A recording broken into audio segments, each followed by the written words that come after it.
Hello guys, how are you? I'm Hardeep Singh. Welcome back to your own YouTube channel. IELTS updates and recent exams. For more updates related to recent IELTS exam writing test topics, listening, reading, practice test, and speaking, you got guesswork. Please guys participate in everyday listening and reading practice test to achieve your desired band score in your actual IELTS exam. Please hit the like and subscribe button. Press the bell icon for the upcoming notifications. Don't forget like, subscribe and share my YouTube channel and my Facebook page, IELTS updates and recent exams. Part 1. You will hear a man called Tim and a woman called Laura discussing preparations for their holiday.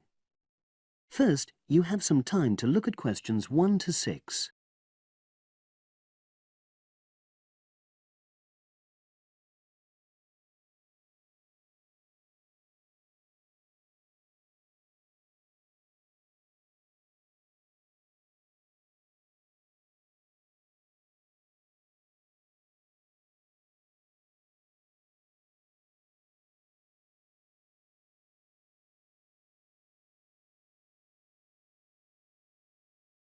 Listen carefully and answer questions 1 to 6.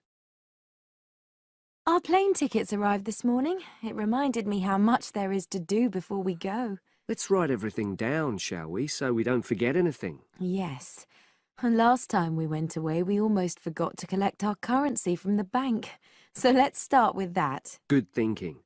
And wasn't there an appointment you said you'd got to cancel? Yes, the hairdresser. Thanks for reminding me. Can you write that down too? The shop will be closed now, but I'll do it first thing on Monday. Okay. Then starting on Tuesday, we've got to take the tablets we got from the pharmacy. We really mustn't forget to do that. We're not protected against malaria till we've been taking them for at least 7 days. No, so that's really important. And what about shopping? There's still a few things we've got to buy the next time we're in town. We need some more sunblock, don't we? We've only got that factor 10 stuff. It won't be strong enough. I've already bought that.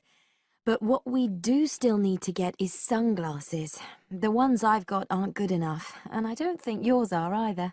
Okay, I've noted that down. And I think I'm going to get another bag too, just a small one.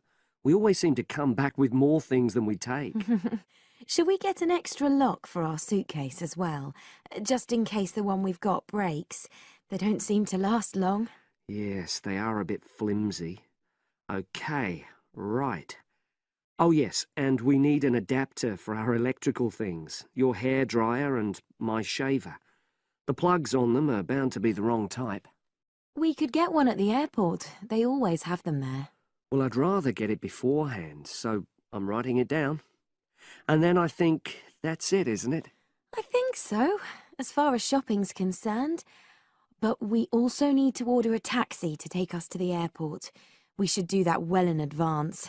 My sister left it too late and she had to take the train with that huge suitcase of hers. I know, she really struggled with it.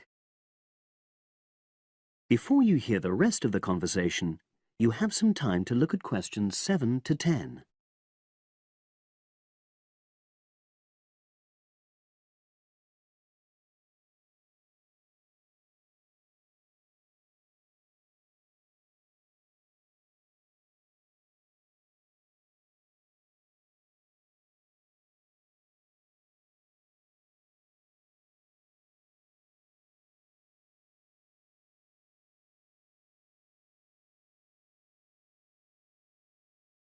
Now, let's see. Your mother said she'd come in regularly while we're away, so what do we want her to do?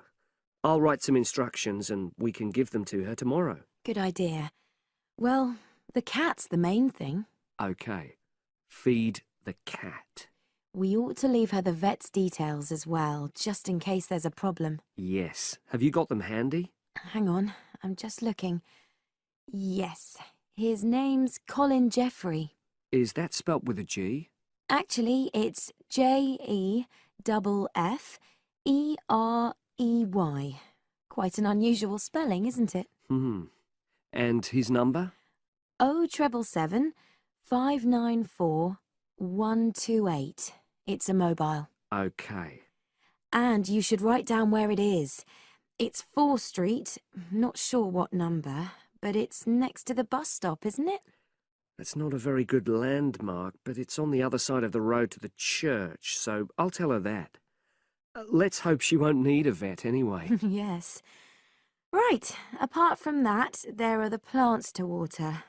Ask her to make sure they don't dry out. Oh, yes, and I've already mentioned the problem with the boiler, and your mum said she'd come round to meet the heating engineer and let him in. Yes, it's a lot for her to do, but we really need to get the problem sorted out. And the earliest date I could get an appointment was April the 30th. Isn't it the day after we go? Yes, we leave on the 29th, and she'll have to hang around till the job's finished. Oh, well, she won't mind, I'm sure. She likes helping people out. Yes, she does. OK. That's it then, I think. Unless you can think of anything else. Not at the moment. Leave the list there and I'll add to it. That is the end of part 1. You now have half a minute to check your answers.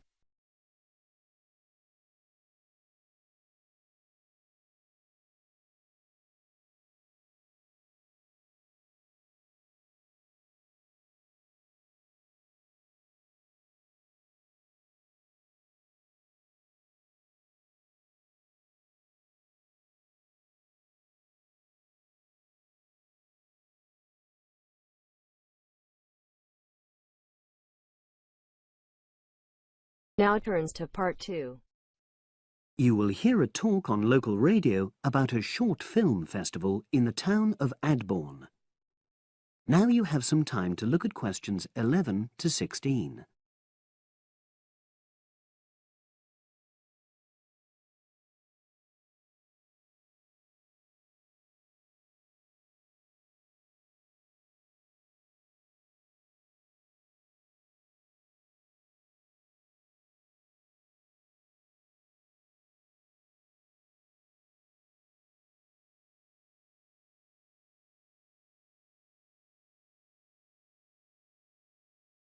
Today we're pleased to have on the show Fatima Johnson, who is the organiser of the Adborne Film Festival.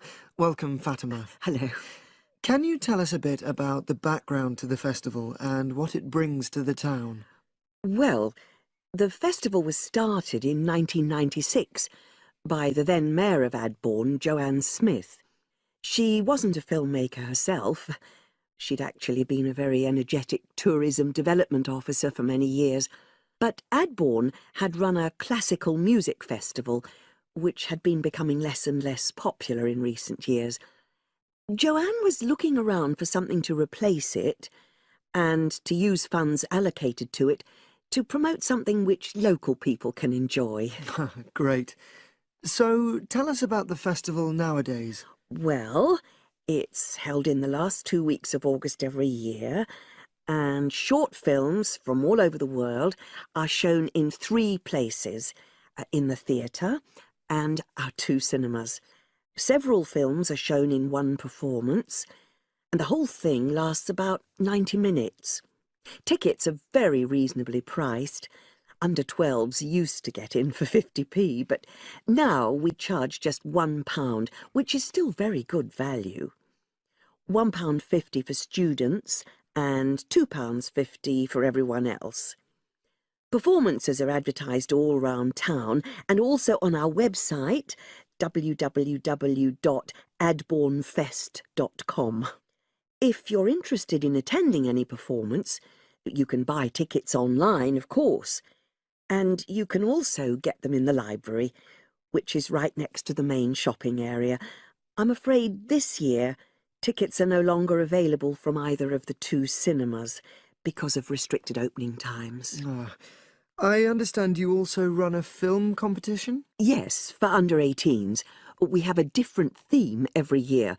Last year, for example, the theme was Future Planet, and the winner was a 10-minute documentary encouraging youngsters to be more aware of environmental issues, focusing on getting school kids to cycle to school instead of going by car.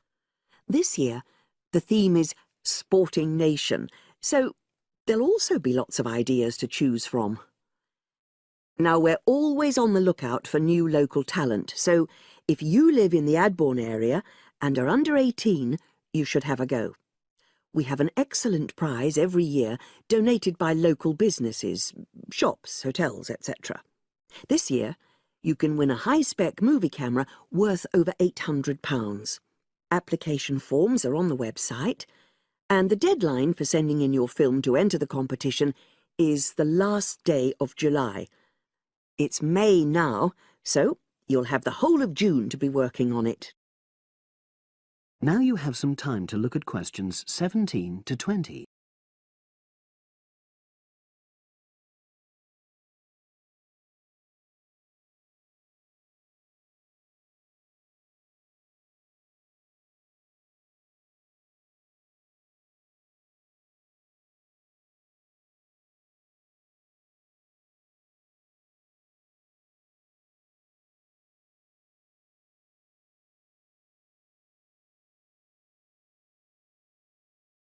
And what are the judges looking for? Well, although we choose very topical issues like the environment, we're not looking for propaganda, trying to get people to do something. Instead, we're looking for a new angle, a fresh way of looking at a theme. And of course, because it's a short film festival, it's not really about a fully worked story with well-rounded characters. It's more about good photography, conveying things visually. And who judges the films? A panel of 3 people who know a lot about film. We've used the same judges for many years, and we're very happy with their expertise. One thing we probably will change next year, though, is we want to add another class and another prize for older filmmakers. We'll keep it at a maximum of 10 minutes, though. The length works well for our festival. We also want to use different venues for the film shows, such as community centres and at least one school. It might make performances more accessible to a wider audience.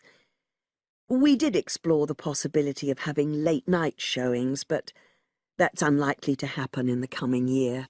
So, as I say, if anyone's interested in submitting a film for our competition, go onto our website and you'll be able to access everything. That is the end of part 2. You now have half a minute to check your answers.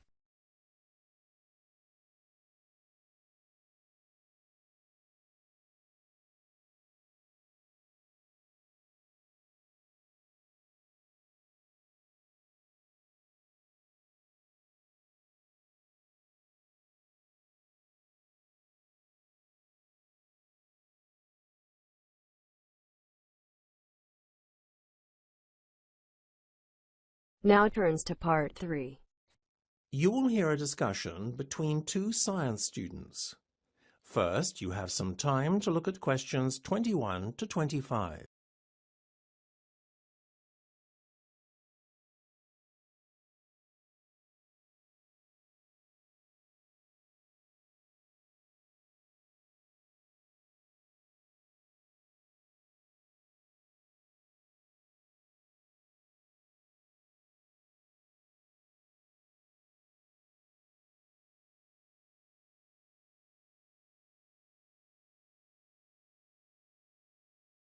Hi, Mark. Are you going to that lecture on microchip implant technology? I don't think I'll go. It's not that it's not a relevant field of study. It's just that it isn't personally relevant to me. If it were a computer science lecture, though, I wouldn't miss it for anything. I know. Still, I think the concept of microchip implants is rather intriguing. Whether you like the idea or not, such a technology opens up so many possibilities. Almost everyone stands to benefit from it. It just sounds so futuristic and like something out of a sci-fi novel to me. Funnily enough, microchip technology was first predicted in a sci-fi novel over half a century ago. More amazingly still, the prediction didn't fall far short of reality either.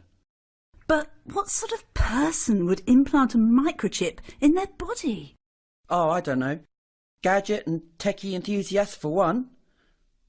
Whilst we may not have the technology available at the moment to use their full potential, they will have uses in many fields in the future, I'm sure. But doesn't the implantation of the chip hurt at all? I'd imagine it was quite painful. Actually, from what I've heard, it's relatively painless. All you feel is a slight prick on your skin as a needle with the chip is inserted under your skin. Just the thought of it makes my stomach turn. But isn't it quite unsightly? Doesn't the chip show up as a bump on the skin surface? No, not at all. It's really minute, you see. It's so small it fits into the size of a thumbnail.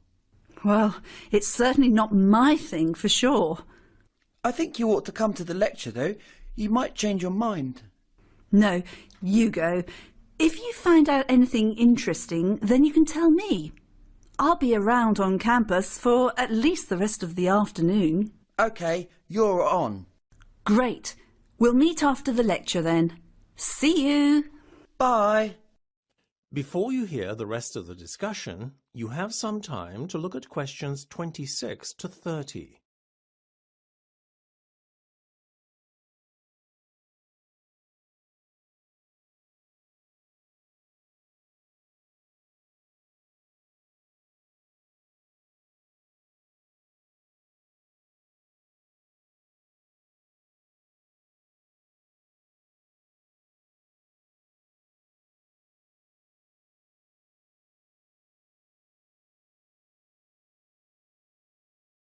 Hi, Mark. So how was the lecture? You really missed out. Really? Yes, I learned so much. You wouldn't believe how microchip implants will improve our lives in the future. Oh, tell me more. Well, from the simple action of allowing us to switch on a light or mechanical device with a wave of a hand to accessing our medical records, microchips will prove indispensable to us in the future. Indispensable wouldn't be the word I'd use for encouraging people to be so lazy that they can't switch on an electric appliance unaided. I thought remote controls were bad enough. I take your point, though, about using microchips to access medical records. Also, using microchip implant technology can help secure buildings. Access of buildings in the future will be restricted to individuals with a specific code on their microchip implant. But at the moment, though, there are some problems with the technology. Like what exactly? Well, the microchip ID numbers of employees can theoretically be obtained and cloned by any individual standing close enough with a handheld device. I can't say that I was really in favour of the idea when you first mentioned it. But now you've persuaded me.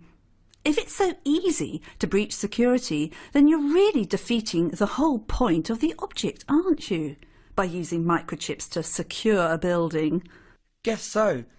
But there's another brilliant use for microchips that I haven't told you about yet. Go on. GPS-enabled chips. Which are? Well, microchips that tell you the position of an individual.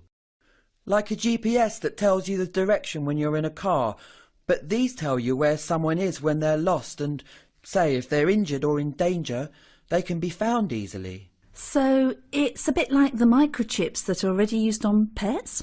Exactly. Much as I can understand pet owners wanting to microchip their pets, I don't think the case of microchipping humans is as clear-cut.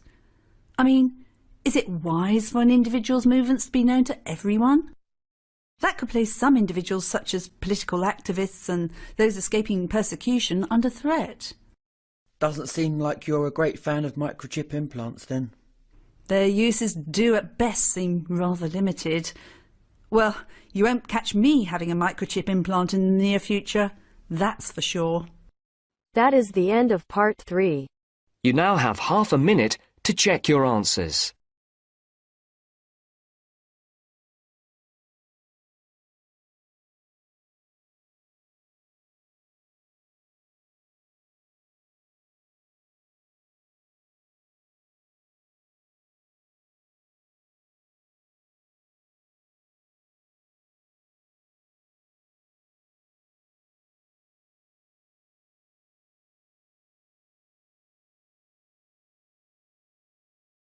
Now turns to part 4.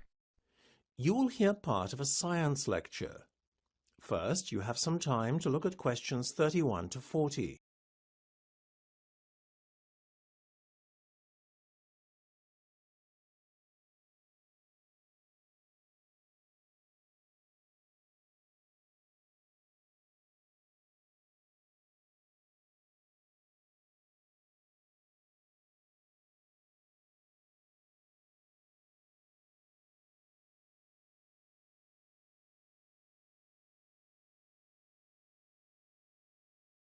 Now, I'm sure most of you will be familiar with the concept of drones, or unmanned aerial vehicles, UAVs for short, to give them their technical name. If you are lucky enough, you may even own one.